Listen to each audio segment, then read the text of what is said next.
Assalamualaikum warahmatullahi wabarakatuh. Selamat pagi anak-anak. Gimana kabar kalian? Alhamdulillah. Tetap sehat, tetap bahagia, dan tetap semangat. PDR kali ini untuk mata pelajaran bahasa Indonesia kelas 8 kita akan membahas tentang teks ulasan atau disebut juga dengan istilah resensi. Ini merupakan bagian pertama yang akan menjadi fokus pembahasan kita, yaitu mengidentifikasi informasi pada teks ulasan. Siapkan buku kalian, buka buku pelajarannya, juga siapkan buku catatan untuk bersiap menyimak sambil membuat catatan.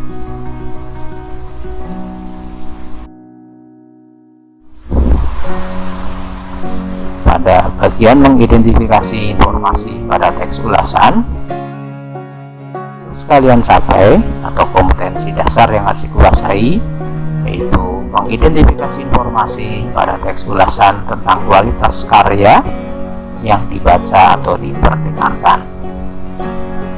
Sedangkan tujuan pembelajarannya, setelah kalian mengikuti PDR, kalian harus mampu mengidentifikasi informasi pada teks ulasan berupa pengertian dan ciri-ciri teks ulasan berdasarkan isi dan objek ulasannya. Nah, inilah kompetensi dan tujuan pembelajaran kita pada pertemuan hari ini. Sebelum kita mulai, mari bersama-sama sesuai dengan agama dan keyakinan masing-masing.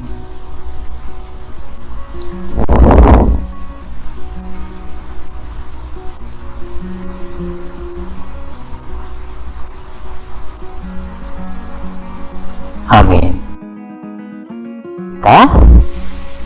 Kalian buka bukunya. Di sana nanti akan kalian temukan 3 contoh teks ulasan. Ini bisa kalian baca mulai dari halaman 154 sampai dengan 158. Baca dengan baik-baik, mengulas apa saja teks tersebut dan apa kesamaan isi ketiga teks ulasan tersebut. Seperti apa teksnya? Mari bersama-sama kita cermati. Perhatikan dengan baik, saya bacakan dan kalian membaca sendiri dari buku kalian supaya lebih memahami. Identitas buku, judul Ateis, pengarang Ahdiat Kamiharja, penerbit Balai Pustaka, tahun terbit 1949, untuk cetakan pertama, tebal halaman 232 halaman. Ateis merupakan salah satu novel terbaik yang memperoleh hadiah tahunan pemerintah Republik Indonesia tahun 1969. R.G. Maguire menerjemahkan novel ini ke bahasa Inggris tahun 1972. Sementara itu, Sumanjaya mengangkatnya ke layar perak tahun 1974 dengan judul yang sama. Novel ini menceritakan perjalanan hidup tokoh Hasan. Dari kecil ia dididik menjadi anak yang saleh. Ia begitu taat beribadah. Begitu juga dengan orang tuanya adalah pemeluk Islam yang fanatik. Orang tua Hasan menyekolahkan di Mulo. Di sekolah itu dia bertemu dengan seorang gadis cantik yang bernama Rukmini. Hubungan keduanya semakin akrab. Mereka saling jatuh cinta. Rupanya kisah cinta mereka tidak bisa berlangsung lama. Oleh orang tuanya, Rukmini disuruh kembali ke Jakarta. Ia akan dipinang oleh seorang saudagar kaya. Ia menuruti nasihat orang tuanya dengan menerima pinangan saudagar kaya tersebut, meski pernikahan itu tidak disertai rasa cinta. Kejadian itu membuat hati Hasan hancur. Ia menjadi frustrasi. Untuk menghilangkan bayangan Rukmini dari hidupnya, ia mengikuti aliran tarekat seperti yang telah lama dianut oleh orang tuanya. Ia semakin taat beribadah. Akan tetapi, kehidupannya berubah ketika dia bertemu teman lamanya, yaitu Rusli. Temannya itu datang bersama seorang wanita cantik bernama Kartini. Ia adalah perempuan modern dan pergaulannya bebas. Ia juga seorang janda. Ternyata, sejak perjumpaan itu Hasan menaruh hati pada Kartini. Alasannya, Kartini memiliki karakter yang hampir sama Semenjak Hasan mencintai Kartini, dia pun juga bergaul dengan teman-teman Kartini. Hasan mencoba untuk menyadarkan Kartini dan Rusdi dengan memberikan ceramah-ceramahnya. Tetapi karena Rusdi juga pandai bicara, kemudian dialah yang berbalik mempengaruhi Hasan. Tanpa disadari, pemikiran-pemikiran Rusli melekat di kepala Hasan. Mulanya Hasan tidak terpengaruh, namun keyakinannya mulai goyah ketika dia dikenalkan dengan seorang yang tidak percaya Tuhan, yaitu Anwar. Pengetahuan Anwar tentang ketuhanan begitu luas. Sejak saat itulah pemahaman Hasan tentang agama mulai berubah. Ia mulai meragukan keberadaan Tuhan. Hasan semakin tersesat dari agama, pergaulannya semakin bebas. Ia kemudian menikahi Kartini. Pernikahan mereka didasarkan atas rasa suka sama suka. Pernikahan mereka ternyata tidak bahagia. Kehidupan rumah tangga mereka berantakan. Pergaulan Kartini semakin bebas. Lama-kelamaan Hasan cemburu karena hubungan Kartini dengan Anwar semakin dekat. Hasan menganggap Kartini telah selingkuh. Kejadian itu telah menyadarkan kembali Hasan tentang agama. Ia menyesal dan merasa berdosa atas apa yang telah diperbuat. Pergaulan bebasnya dengan teman-teman yang tidak percaya Tuhan membuatnya tersesat dan ragu dengan keberadaan. Hasan memutuskan bercerai dengan Kartini dan dia pun pulang kampung. Ia ingin meminta maaf kepada ayahnya. Sesampainya di kampung, ia menjumpai ayahnya yang sedang sakit keras. Ternyata ayahnya tidak mau memaafkan Hasan. Bahkan sampai maut menjemputnya, ayah Hasan tetap berada pada pendirian. Hasan merasa bahwa semua itu terjadi karena perbuatan Anwar. Ia menaruh dendam pada Anwar dan berniat membunuh. Pada suatu malam, ia melaksanakan rencana itu. Kemudian dia mencari Anwar. Karena pada waktu itu situasi sedang tidak aman, diberlakukanlah jam malam. Nahas menimpa Hasan. Belum sempat melaksanakan niatnya, ia malah tertembak. Akan tetapi sebelum meninggal, ia masih sempat mengingat Allah dan berkali-kali menyebut namanya. Novel ini banyak memberikan pelajaran kepada pembacanya. Kita harus pandai bergaul dengan orang lain. Jangan sampai salah pergaulan hingga pada akhirnya kita malah tersesat, bahkan sampai mengingkari ajaran agama. Kita harus senantiasa berpegang teguh pada agama dan selalu meyakini keberadaan. Nilai moral yang kedua adalah hendaknya kita mau memaafkan kesalahan orang lain yang sudah bertobat. Jangan seperti tokoh ayah Hasan yang tidak mau memaafkan kesalahan anaknya, bahkan sampai ajal menjemputnya. Manusia adalah tempat salah dan lupa. Setiap manusia pasti mempunyai kesalahan, tetapi suatu saat juga akan kembali ke jalan yang benar. Jika Tuhan Maha Pengampun, Pengasih dan Penyayang, mengapa manusia tidak bisa? Apalagi demi memaafkan anaknya sendiri. Bahasa novel ini lugas dan mudah dipahami. Sayangnya, novel ini sudah sangat langka sehingga sulit diperoleh. Ya, inilah satu contoh teks ulasan. Ya, kita simak bersama-sama. Saya bacakan kembali. Film Laskar Pelangi adalah sebuah adaptasi dari novel Andrea Hirata dengan judul yang sama. Film ini berlokasi di Belitung, Sumatera. Film ini diawali dengan tokoh Ikal dewasa yang diperankan Lukman Sardi yang kembali ke tanah kelahirannya setelah merantau. Dia lalu flashback ke masa kecilnya dulu waktu masih di SD Muhammadiyah yang sederhana dengan dua guru yang bersahaja, Bu Muslimah diperankan Jutmini dan Pak Harpan yang diperankan oleh Ikra Negara. 5 tahun berlalu dan film bercerita tentang anggota Laskar Pelangi. Kelimanya duduk di kelas 5. Melalui sudut pandang Ikal kecil yang diperankan Zulfani. Selain Ikal ada juga tokoh Lintang diperankan Ferdian yang amat jenius dan Mahar yang diperankan oleh Ferry Setiamarno yang menunjukkan bakat seni luar biasa. Tokoh-tokoh yang lain adalah Akyong, Harun Sahara dan Kucai.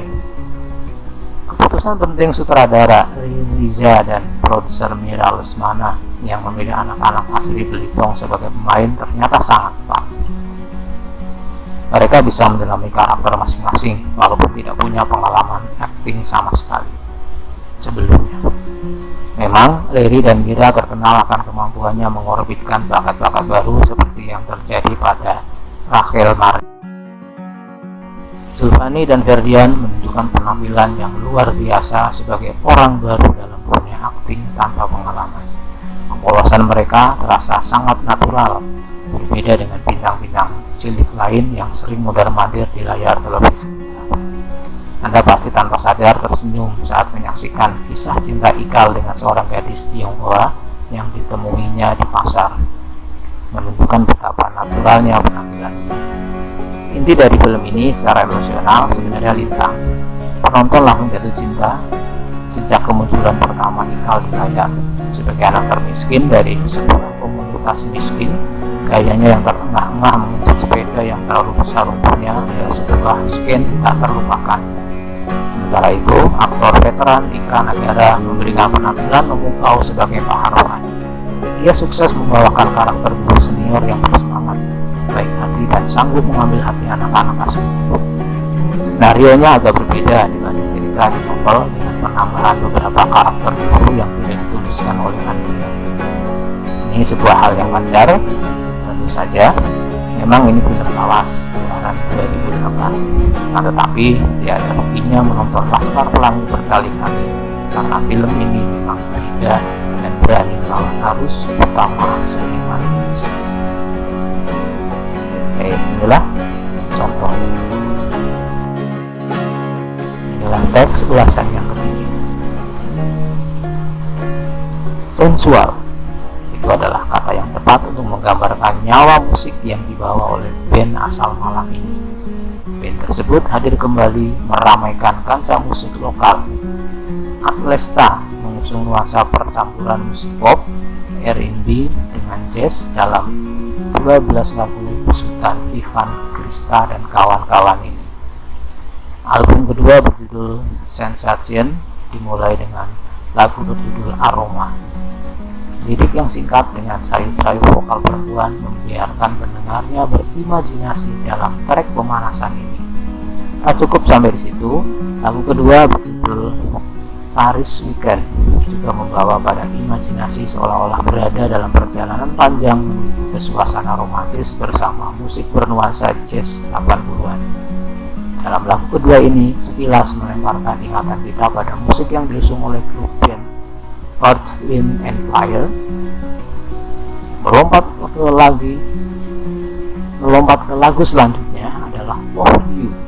Jika di album sebelumnya kesan seksi dan nakal ditonjolkan oleh Ivan dan kawan-kawan, barangkali lagu inilah yang mewakili perubahan kesan seksi nakal ke seksi elegan.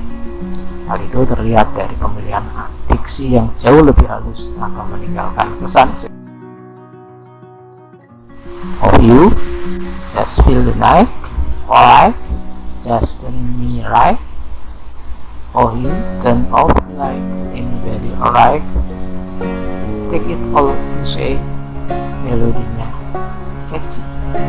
Jamin sekali mendengarkan, kita tidak akan kesulitan mengingat lagu ini. Coba dengarkan lagu berjudul Sensation. Pada lagu ini nuansa ini lebih terasa dengan bentukan. Album yang dikemas dengan dominan warna hitam ini menyuguhkan dua instrumen. Pertama adalah sunset didominasi oleh gitar.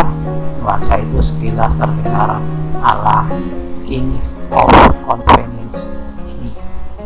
Sementara itu pada lagu ke-9 kita dibawa mendengarkan dentingan piano yang menenangkan setelah diajak menggoyangkan tubuh pada lagu sebelumnya, Cadillac Model. Jika kamu pencinta musik sekaligus penikmat fotografi, di album ini kita bisa menikmati keduanya sekaligus, karena Atlesta mengemas lirik-lirik dalam album Sensation itu ke dalam 14 lembar foto. Sayangnya, lirik-lirik tersebut tidak semuanya tercetak dengan baik, dengan font handwriting yang cukup sulit untuk dibaca. Secara umum, album ini sebenarnya sudah mampu mendekati apa yang dikerja Atlesta, yakni kesan klasik. Atlesta jauh lebih matang, penuh gairah, dan namun tetap catchy. Sangat layak album itu untuk dikoleksi. Baik, inilah contoh teks ulasan yang ketiga. Nah, dari teks ulasan ini, kalau kita cermati, teks yang pertama tadi mengulas tentang buku, khususnya novel dengan judul ateis. Yang kedua, film, yaitu film, iya betul, Laskar Pelangi.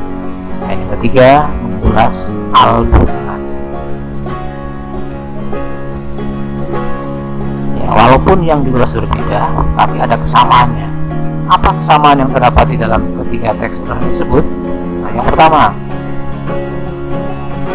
apa yang disampaikan di sana berisi pendapat penulis. Berarti pendapat yang mengulas atau opini penulis. Nah, pendapat ini pendapat berdasarkan fakta, bukan mengarah. Kemudian kalau kita cermati juga, di sana ternyata menyampaikan kelebihan dan kekurangan karya. Jadi di sana ada penilaian.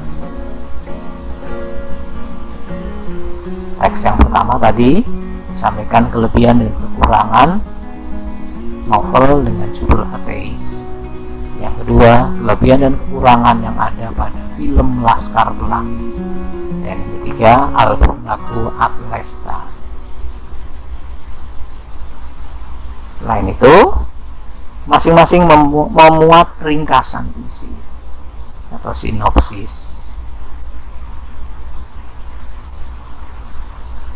Kemudian juga menginformasikan identitas karya. Iya. Jadi kalau kita cermati dan kita bandingkan, ketika teks tersebut masing-masing mengulas tentang buku, dalam hal ini novel, film, dan album lagu. Kesamaannya, ternyata di sana kita temukan opini penulis. Ya, pendapat penulis berdasarkan fakta tentang objek ulasan, objek yang diulas. Kemudian di sana ada penilaian tentang karya atau objek ulasannya. Lalu disampaikan sinopsis isinya. Dan di sana juga menyampaikan tentang identitas karya. Nah, inilah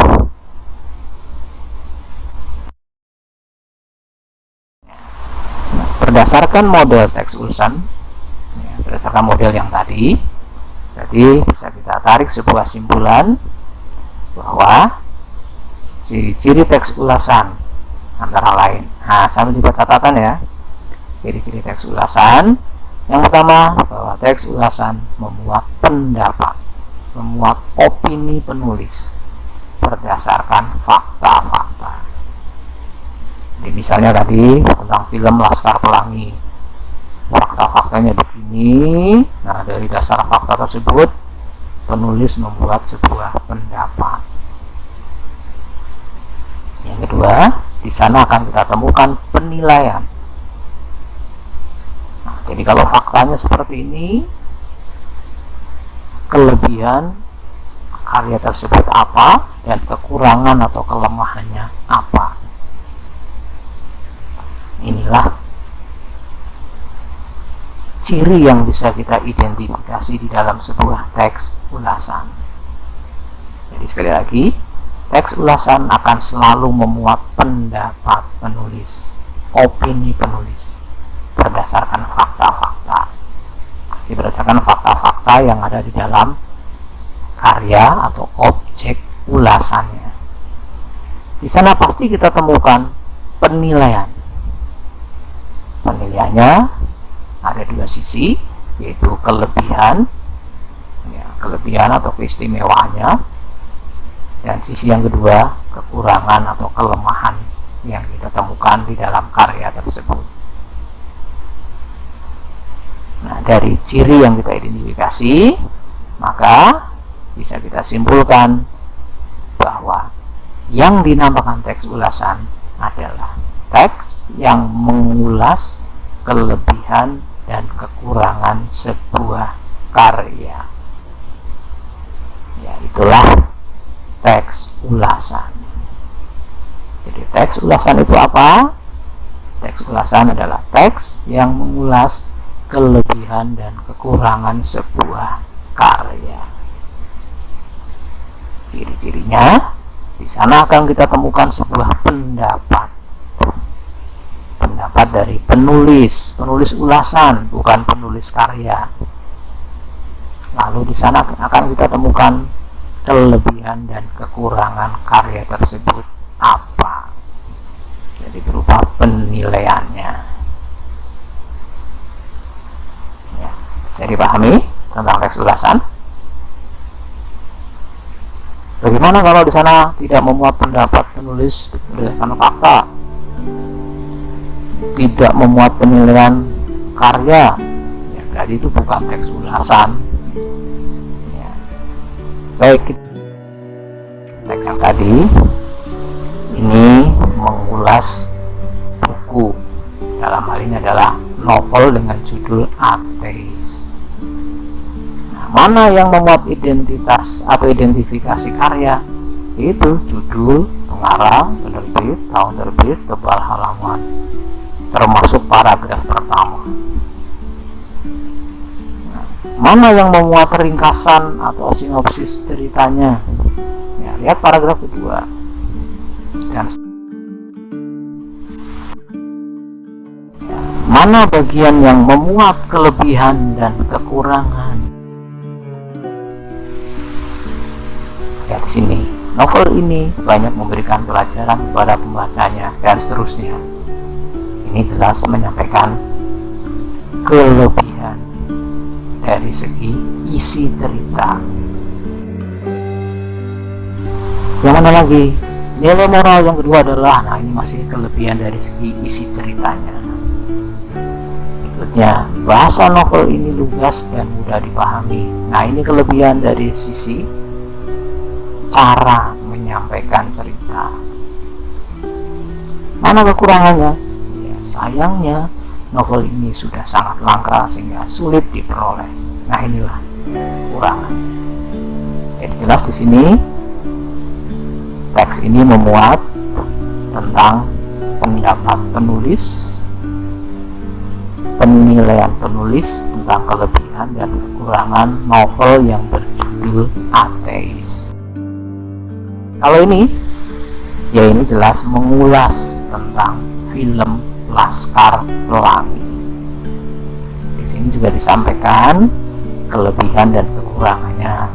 Nah, karena ini film, di dalam film yang bisa kita ulas, mulai dari isi ceritanya, sutradaranya, para pemainnya, penulis naskah, dan lain-lain. Ini juga memuatnya. Ketiga adalah sebuah album lagu. Jadi ini mengulas tentang musik, ya, album musik. Sama isinya. Di sini juga memuat pendapat tentang fakta-fakta. Jadi pendapat tentang fakta-fakta yang ada di album musik Atlesta.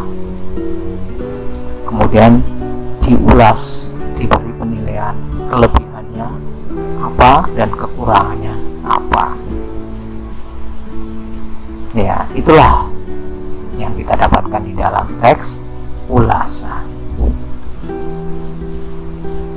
Cukup paham? Baik.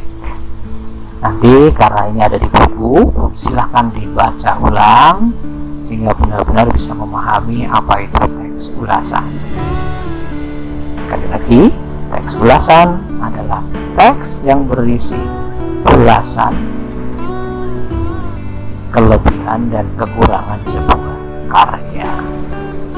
Mengulas berarti kita memberikan pendapat berdasarkan fakta untuk diberi penilaian.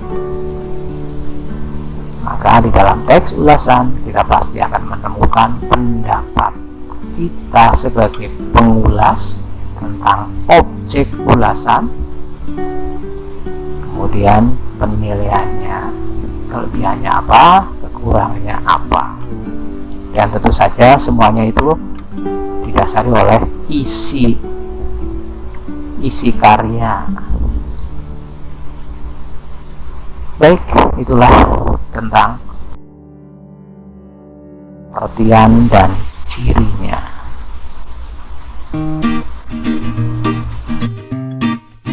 Untuk memperdalam pemahaman kalian tentang teks ulasan, bersiap untuk mengerjakan LKPD 13. LKPD 13 ini bisa kalian temukan di GCR kelas masing-masing. Ikuti petunjuk dan perintah yang tertulis di sana. Dan ingat, salam sehat, bahagia, dan tetap semangat. Demikianlah ulasan untuk PDR hari ini. Nanti kita ketemu lagi pada pertemuan yang akan datang, tentunya dengan topik lanjutan dari ini, masih tentang teks ulasan. Assalamualaikum warahmatullahi wabarakatuh, dan selamat pagi untuk semuanya.